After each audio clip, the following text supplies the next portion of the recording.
Daily cooking with semi.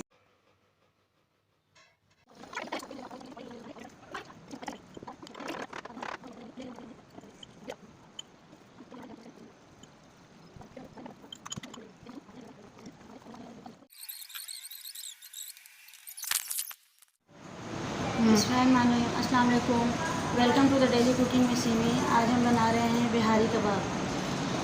इसके लिए जो इंग्रेडिएंट्स हमें चाहिए, 1 kg मैंने गोश्त ले लिया है, बीफ। इसको इस तरह से पसंदों की शक्ल में हमने कटवा लिया है। बूचर से ही देखें, इस तरह बड़े बड़े पसंदों की शेप में, लेकिन पसंदों से थोड़ा सा मोटा हो जाएगा। अच्छा, और इसके लिए हमें चाहिए लहसुन अदरक मैंने ले लिया 2 टेबल स्पून पिसा हुआ भर के। 1 टेबल स्पून से थोड़ा कम नमक ले लिया, हस्बे जायका आप इसको कम ज़्यादा कर सकते हैं। 2 टेबल स्पून हमने लिए पिसी हुई खसखस, और 2 टेबल स्पून हमने लिए लाल मिर्च पिसी हुई। तकरीबन 1 से 1.5 टेबल स्पून हमने लिया है सफ़ेद ज़ीरा, इसको हमने भून कर पीस लिया, मोटा मोटा कूट लिया है। 1 टीस्पून हमें चाहिए काली मिर्च पिसी हुई। नींबू, अदरक और हरी मिर्च हम गार्निशिंग के लिए यूज़ करेंगे।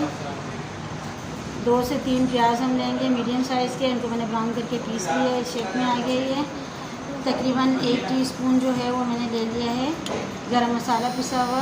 1 टेबल स्पून हमने ले लिया है गोश्त गलाने का पाउडर, और वैसे आप 2 टेबल स्पून कच्चा पपीता भी यूज़ कर सकते हैं पीस कर। और 1 कप मैंने तकरीबन 200 ग्राम जो है वो दही ले लिया, 200 से 250 ग्राम हम दही लेंगे। और इसकी हम मिक्सिंग स्टार्ट कर। आधा कप हमें चाहिए कुकिंग ऑयल इसके साथ ही, और 1 कोयला चाहिए होगा धुनी देने के लिए। दही हमने ले लिया है, दही के अंदर जो है वो हम तमाम सूखे मसाले जितने भी हैं हमारे, ये तमाम हम डाल देंगे।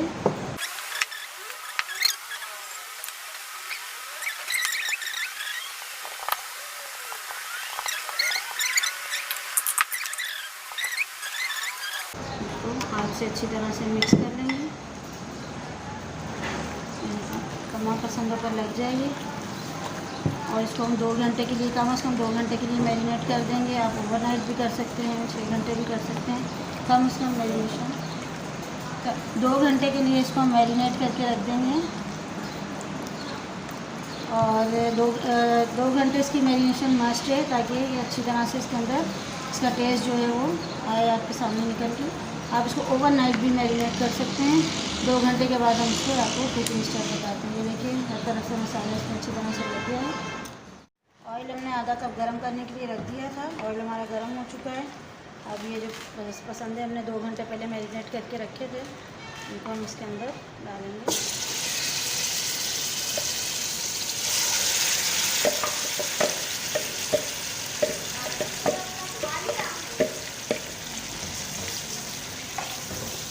और 1 से 2 मिनट हमने इसको भूनना है। उसके बाद हम इसको कवर करके रख देंगे।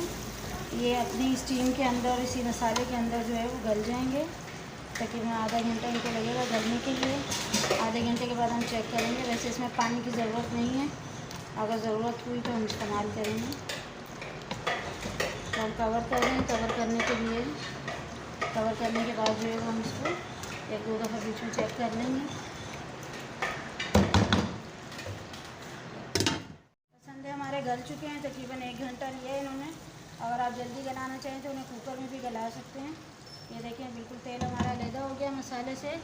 अब एक कोई स्टील की इस तरह की कटोरी ले लें, या एलुमिनियम फॉइल की कटोरी लेकर उसको सेंटर में रखेंगे हम, और उसके ऊपर जो है वो हम देखते हुए 2 कोयले रखेंगे, या 1 रखते हैं हम। 1 से 2 ड्रॉप जो है वो ऑयल के डालेंगे, ताकि इसकी भाप जो है इसके अंदर, पूरे के अंदर। इसको हम कवर कर देंगे 5 मिनट के लिए दम पर। 5 मिनट गुजर चुके हैं। ये देखिए इसके अंदर इसकी स्टीम बन गई है, और हम उसको निकाल लेंगे इस तरह से, डिश आउट करते हैं।